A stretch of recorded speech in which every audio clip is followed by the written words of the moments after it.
She paid for a man's coffee in line, not knowing he was a disguised millionaire testing real kindness. The bell above the door jingled as Claire stepped into the cafe, her boots dripping onto the worn tile floor. The scent of espresso and warm pastries hit her like a lullaby, familiar, comforting, and just out of reach. Outside, the rain poured down in cold, unrelenting sheets, tapping against the windows like impatient fingers. She pulled her coat tighter around her. It was an old coat, 2 sizes too big, the lining torn at the wrists, but it was hers. She moved to the end of the line, clutching the last $5 she had in the world. Enough for a small coffee. Not enough for rent, not enough for tomorrow, but enough for now. The cafe was modest, the kind that smelled like cinnamon and exhaustion. The line was slow. Her stomach rumbled. In front of her stood a man who looked like he belonged somewhere else. His gray coat hung limp on his tall frame, soaked through. His shoes were scuffed, his posture hunched, as if he carried more than just the weight of the rain. She noticed his hands shaking slightly as he reached into his wallet. The cashier, young, chewing gum, looked unimpressed. "That'll be $4.65, she said flatly. The man stared down at his open wallet. I thought I had more," he fumbled, pulling out coins. Maybe I dropped a bill. I was sure." There was a pause, uncomfortable, the kind that stretched wider than time. A woman behind Claire muttered, "Some people just waste everyone's time." Claire looked at him. His shoulders sagged with embarrassment. His voice had a slight rasp, the sound of someone not used to asking for help. The cashier sighed. "Sir, do you have a card?" I must have left it at home," he said softly. Claire didn't think. She didn't calculate what that coffee might cost her later. She didn't weigh her options. Her voice rose, clear and certain. "It's okay. I'll pay for his coffee." The line went still. The cashier blinked. "You? What?" Claire stepped forward, pulling out her crumpled bill. "I said I'll pay for it. Just the coffee." The man turned slowly to face her. His eyes, dark, tired, met hers with an expression she couldn't quite name. Surprise, certainly, but something else, too. Something like wonder. "You don't have to do that," he said. "I know," Claire replied. She handed over the bill. The cashier rang it up. No one clapped, no one thanked her. Someone behind her sighed, annoyed at the delay. The man accepted the paper cup with a quiet, "Thank you," to the barista. Then he looked at Claire again, this time more deeply. "Thank you," he said once more, but slower, deliberate. "That means more than you think." She gave a small shrug. "It's just coffee." He smiled, but it wasn't a casual smile. It was the kind that carried years. Then he nodded once and stepped toward the exit. The door chimed again as he left, vanishing into the gray. Claire ordered nothing for herself. She had no money left now. But she didn't feel hollow. Somehow she felt full. She sat down at a corner table, warming her hands on the sleeve of her coat. The rain outside kept falling, tapping softly against the glass like a whisper she couldn't yet understand. Claire's apartment smelled faintly of cinnamon and damp drywall. It was the scent of something that had once been warm, cozy, lived in, now thinned out by time and neglect. The kind of place that creaked when you walked, sighed when you sat down, and held on to smells longer than it held on to hope. It was a small space, just one room above an old laundromat where the machines ran late into the night. The radiator in the corner rattled like it was trying to cough itself awake, and the window above the sink never quite shut, letting in a cold draft that whispered through the cracked paint. The wallpaper peeled like it had tried to leave and been talked out of it. The ceiling bore the stain of a leak no one remembered reporting. But it was home, at least it had been. The eviction notice was still pinned crookedly to the doorframe, fluttering with every gust of wind that slipped through the gap. Claire had read it twice, once with disbelief and once just to make sure the date hadn't somehow changed. 3 days.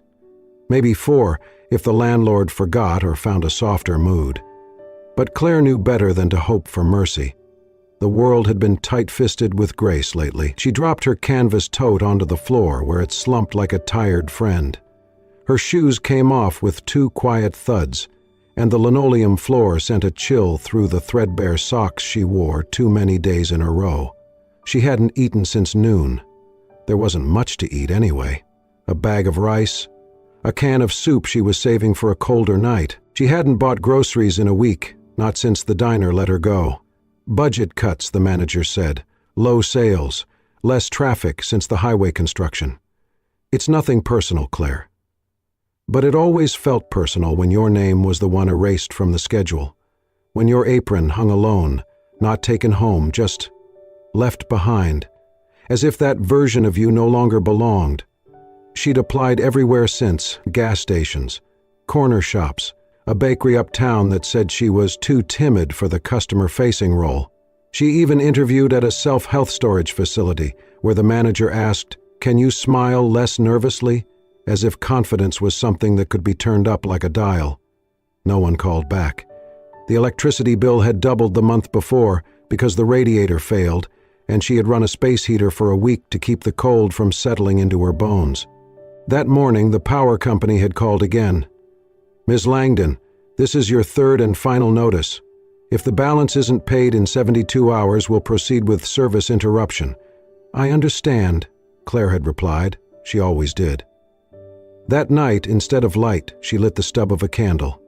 Instead of dinner, she boiled water for pasta she didn't have, then turned off the burner and watched the steam rise like a small ghost. Then, as she always did when the world felt like it was pressing too hard on her chest, she reached for her journal.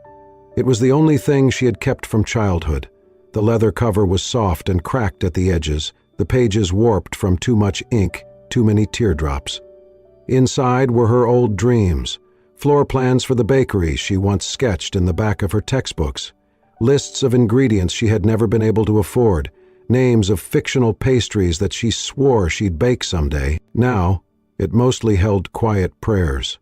Still, Claire opened to a new page, dated the top corner in soft cursive. November 3rd. She began to write. "Today I bought coffee for a stranger. I almost didn't. I don't know why I did, maybe because I saw something in his eyes that felt like mine, like the world was a little too loud and too heavy. He said thank you like it mattered. I think that was enough. Maybe that will be the only good thing I do this week. Maybe that's okay." She stared at the words. They looked small, fragile, but they were real, and sometimes real was all she had. Claire closed the journal slowly and tucked it beneath her pillow, as she had every night since she was 12. That way, if the night got too heavy, she'd remember who she still was beneath all the not enough. She curled up beneath the thin blanket, pulling it to her chin. Outside, the rain had slowed to a whisper.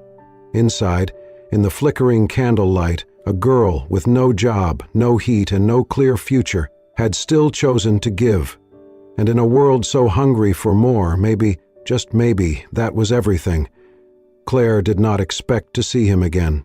But there he was, same coat, though less soaked this time. Same tired eyes, though now they held something sharper, more focused. He stood at the edge of the cafe, watching her, not with the unease of a stranger, but the weight of someone who had remembered something too long to forget. Claire had come back that morning not for coffee, she had no money left, but to check the community bulletin board near the restroom. Sometimes there were ads for part-time jobs, dog walking, cleaning houses, babysitting, anything. She was scanning the board when she heard a voice behind her. "Still looking for something?" She turned quickly. It was him, the man whose coffee she had paid for, dressed a little neater now, though his boots were still scuffed. He smiled, almost shyly. "You again?" Claire said cautiously. "Still without a wallet?" He laughed, a low, pleasant sound.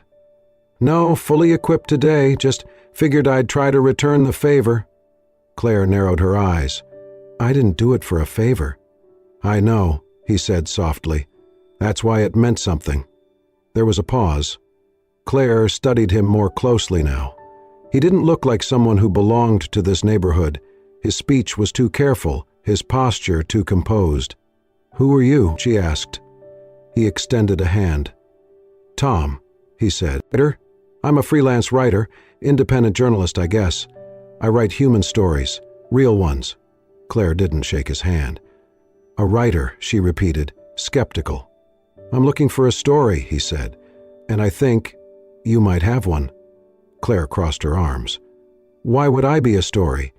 "Because you paid for someone's coffee when you could barely afford your own, because you didn't expect thanks, because you didn't know anyone was watching, but I was." She said nothing. Tom James really continued. "Look, I'm not here to make you uncomfortable. I'd like to hear more. About you, if you'd be willing." Claire hesitated. Something about him didn't sit quite right, but also something about him didn't feel wrong. "All right," she said. "You can ask." They sat by the window, sunlight slicing through the smudged glass in pale streaks. James pulled out a notebook, not the expensive leather-bound kind, just a simple one with worn edges. He didn't start asking questions right away. Instead, he asked for her name. She gave it. Then he asked about the bakery drawing he had noticed tucked inside her notebook when she'd opened it briefly to jot something down. Claire blinked. "You saw that?" "I noticed details, occupational hazard." So she told him. About the bakery. About the almond croissants her grandmother used to make every Saturday. About the dream she'd had since high school to open a place called Sugar and Light. About saving up every tip she earned. About watching the money slowly disappear again, because dreams cost more than rent ever did. James did not interrupt. He just listened.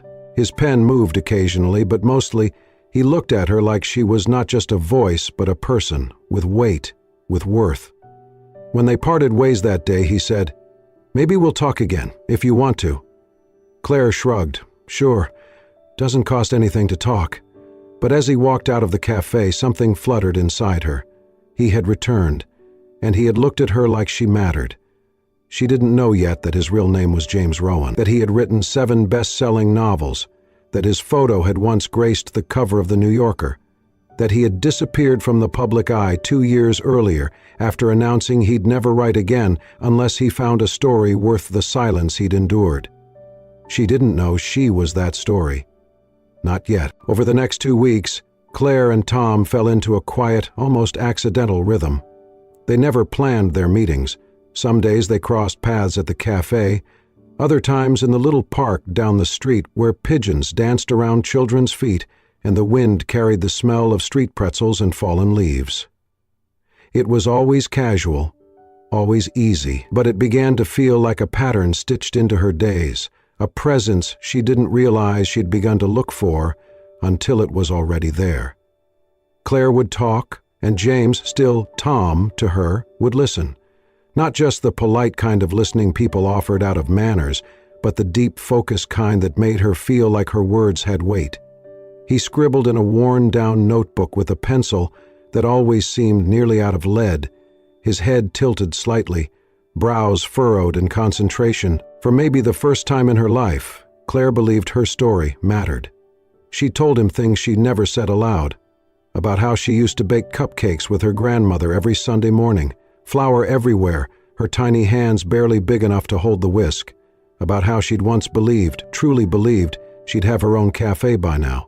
She even admitted how many nights she spent sketching logos, drafting menus, designing warm spaces full of mismatched chairs and cinnamon-scented windows. But then she told him the other things, too, about the slow unraveling of that dream, how it came undone not in a single storm, but in the slow erosion of job rejections, utility bills, and quiet loneliness, one disappointment at a time, until all she had left was a journal under her pillow and a heart that still hoped, though it had no business doing so. "I don't know why I still believe people are good," she said once, tracing a finger along the grain of the park bench. He had smiled at her then, not with pity, but with reverence. "Because you are." Their time together became its own kind of sanctuary. Sometimes they barely spoke. They'd walk together for blocks, letting silence speak what words could not.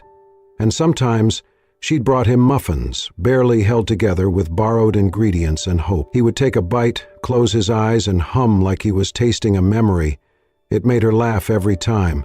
She felt real again, like more than a problem to solve, like more than a statistic with an overdue notice, like someone whose presence wasn't a burden but a gift, until the day it all fell apart.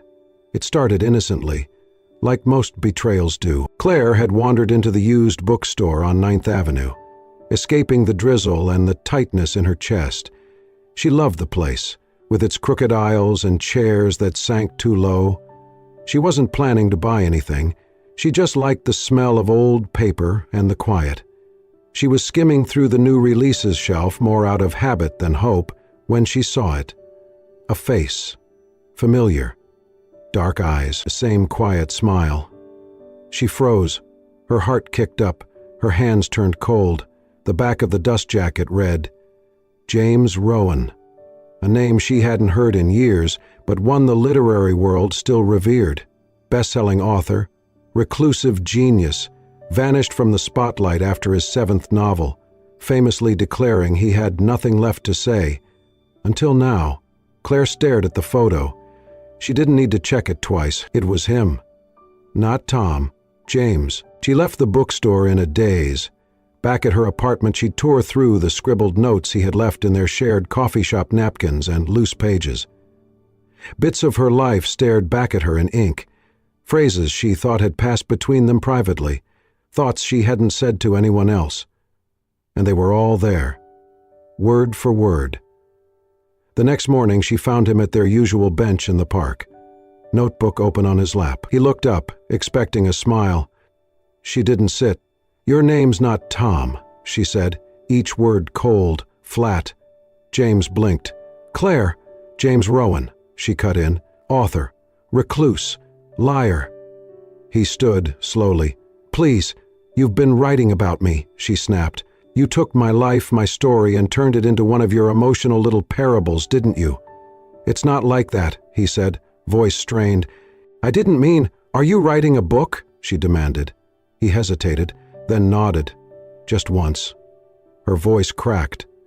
So I'm just another broken girl in your masterpiece? Another sob story to make readers feel noble for a few pages? No, he said, stepping forward.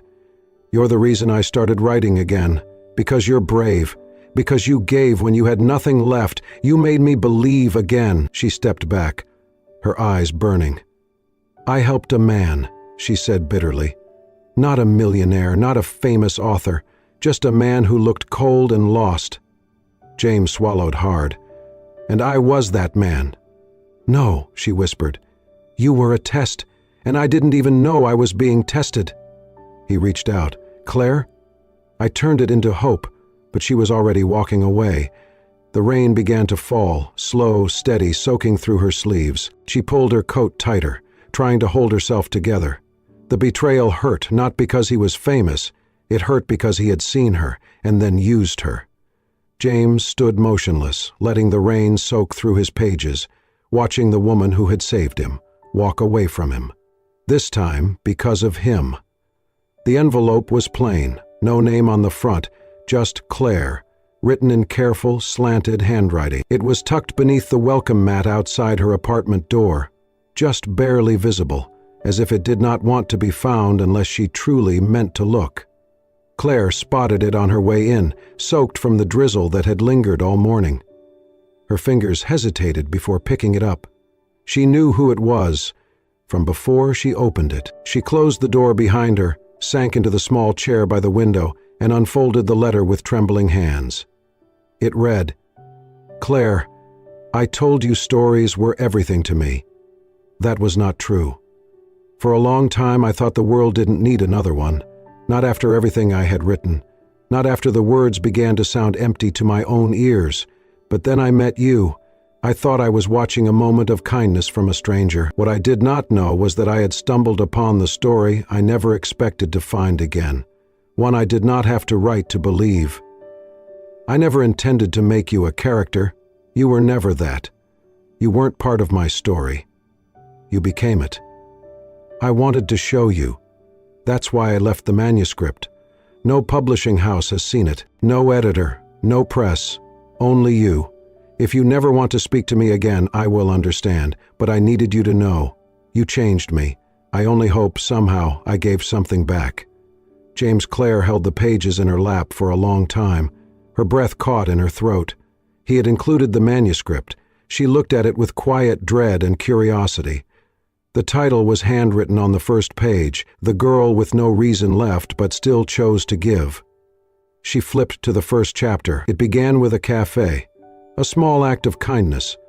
A girl who offered her last $5 not because she had any to spare, but because someone else had none at all. Each page was her story, not in facts and bullet points, but in feeling, the way she looked at the world when no one else was watching, the quiet strength she carried like a second skin, her laugh, her tears, her dreams about a bakery that smelled like cinnamon and second chances. But it was not pitiful, it was reverent. James had written about her the way someone writes about the moon, not just because it glows, but because it glows even when no one's looking. Claire turned to a page near the middle, where James described watching her help a child tie their shoelaces outside the park. She spoke gently, like the world had hurt her, but she still hoped it could be kind. I didn't know what I was looking for until I saw her do that. Something no one would write about, and that's when I knew I wanted to write about her. Claire wiped her face, realizing she had been crying quietly, and yet it was not the kind of crying she had known in recent months, not the tears of frustration or loneliness or hunger. This was something else, something lighter. Someone had seen her, not for what she lacked, not for what she struggled through, but for what she gave, freely, with no promise of return. She closed the manuscript slowly, ends resting on the cover. A knock came at the door. She froze. Then she stood, walked over, and opened it. There was no one there. Just the faint scent of rain, and somewhere down the street footsteps fading into the quiet. Claire looked at the sky, and for the first time in what felt like years, she smiled. Claire had walked 4 blocks, past where she meant to turn, twice. Her fingers were curled tightly around the manuscript, now softened at the corners from being read and reread. Rain tapped lightly on the sleeve of her jacket, and the wind carried the early breath of winter. She was not sure what made her go. Maybe it was the way he wrote about her. Maybe it was the silence in her apartment, too loud now with the truth of being seen. Or maybe it was just this. She had spent her life giving to people who never remembered her name. James had remembered everything. She reached the address printed faintly on the back of the envelope. It was a quiet townhouse on a narrow, tree-lined street. Ivy curled along the iron gate, and a flicker of warm light glowed behind the windows. She stood there for a moment, unsure, then stepped forward and rang the bell. No answer. But the door was slightly ajar. She hesitated, then pushed it open. The scent hit her first.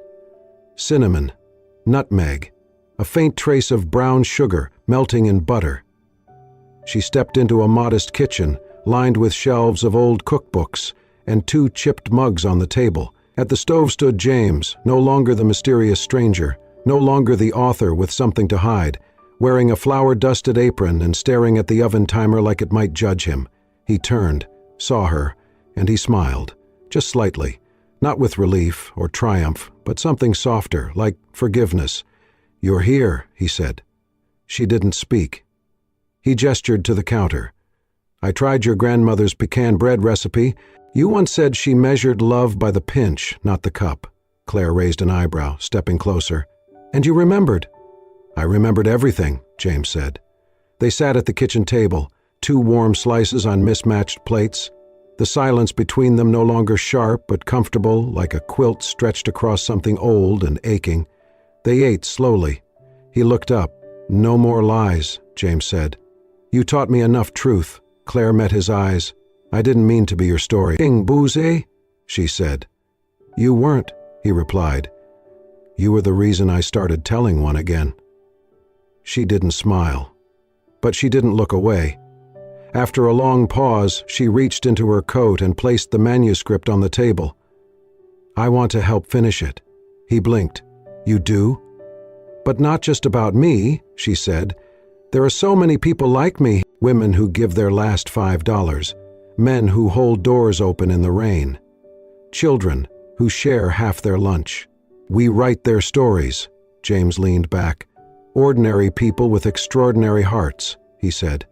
Claire nodded. "We remind the world they exist."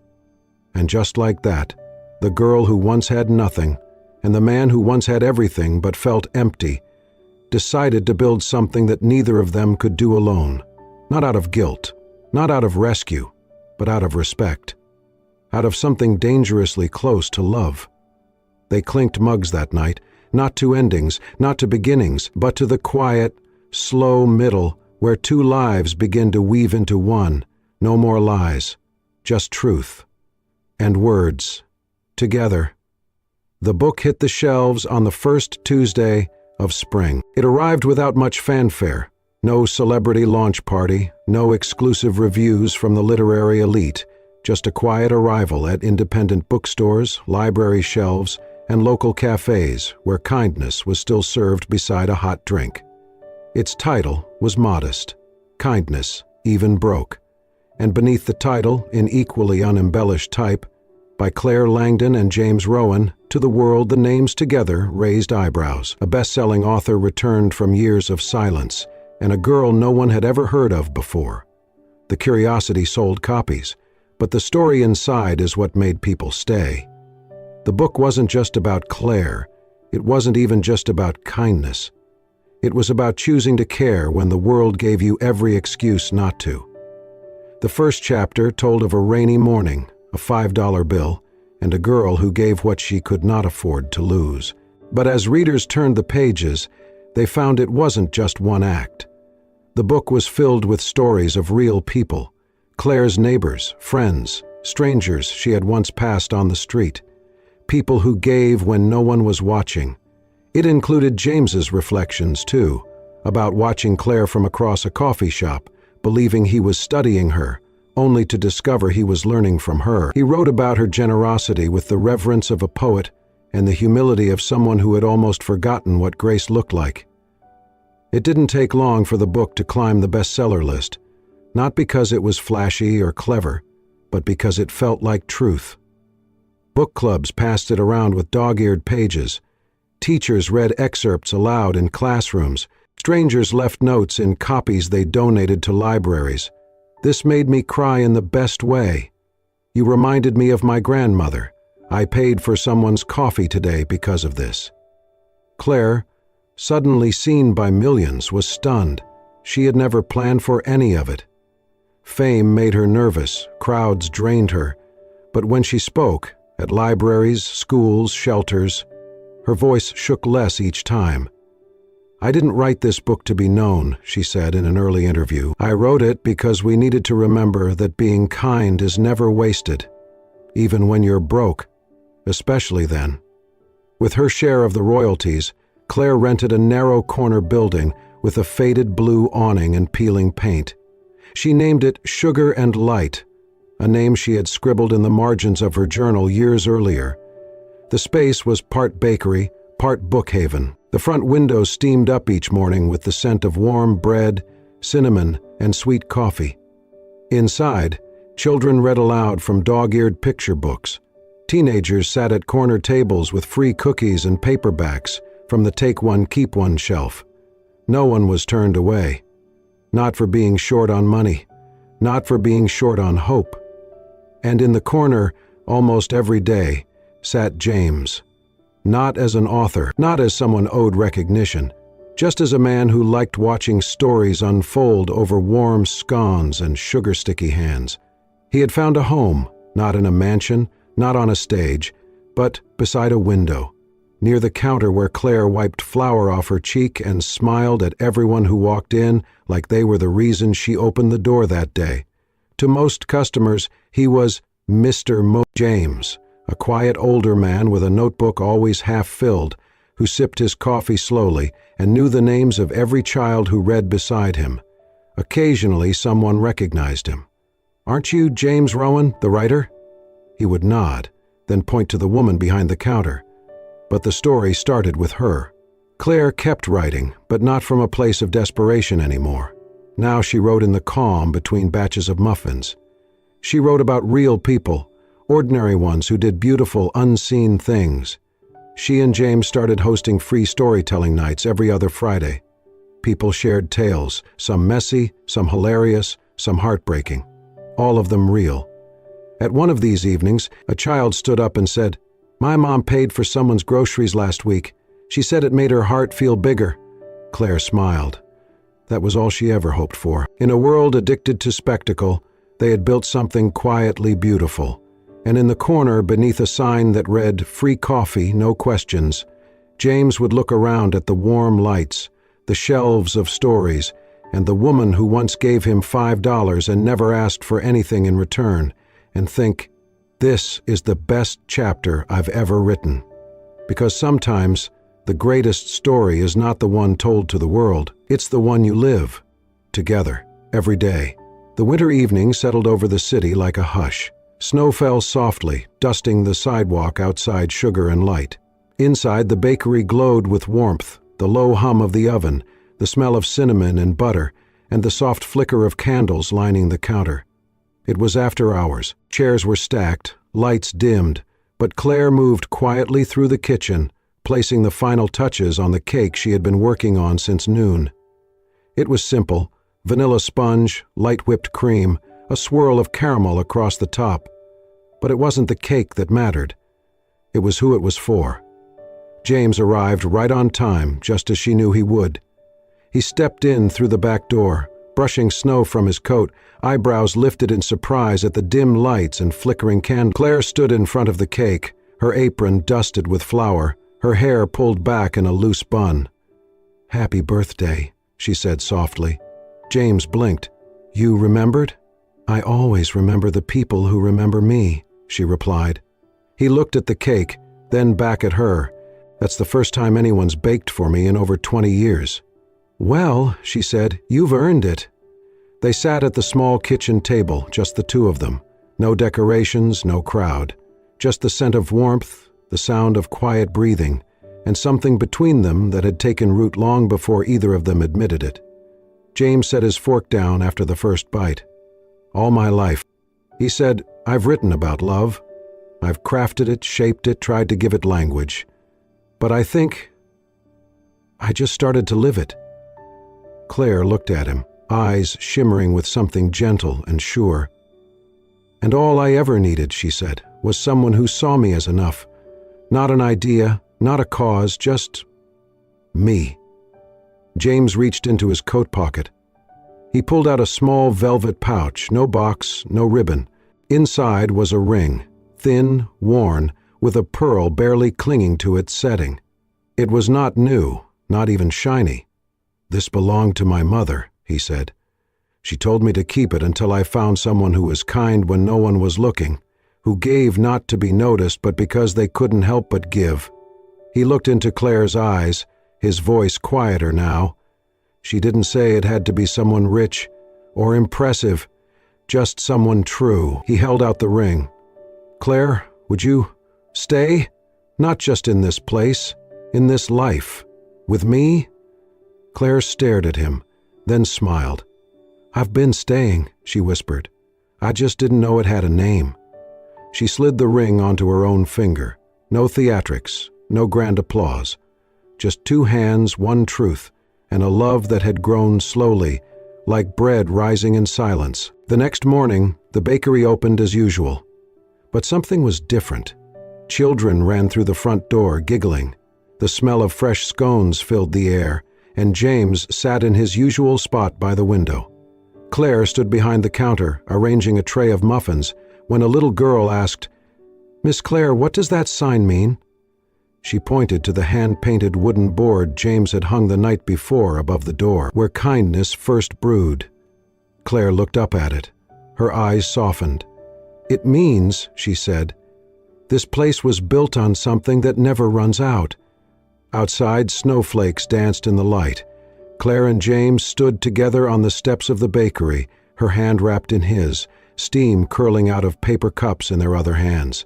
No camera crews, no headlines, just the laughter of children running past, the warmth of a home built with stories and sugar, and the quiet miracle of two lives that had found each other not by fortune, but by faith. There were no more tests, no more disguises, Only this: a love not asked for, but freely returned. Because sometimes the richest love comes not from what you have, but from what you choose to give away. Sometimes love doesn't come wrapped in luxury or dressed in grand gestures. Sometimes it arrives in the form of a small kindness, a warm cup of coffee, a ring passed down through generations, and a choice to stay. Claire and James didn't find each other through fate or fairy tales. They found each other through a moment of quiet generosity. A moment that grew into trust, then into home, then into something that didn't need to be proven, because it was real. If this story moved your heart, if it reminded you that the smallest kindness can change everything, then we invite you to stay with us a little longer. Subscribe to Soul-Stirring Stories for more tales of compassion, redemption, and love that begins where judgment ends. Because sometimes the most powerful stories are the ones that whisper, not shout. See you in the next story.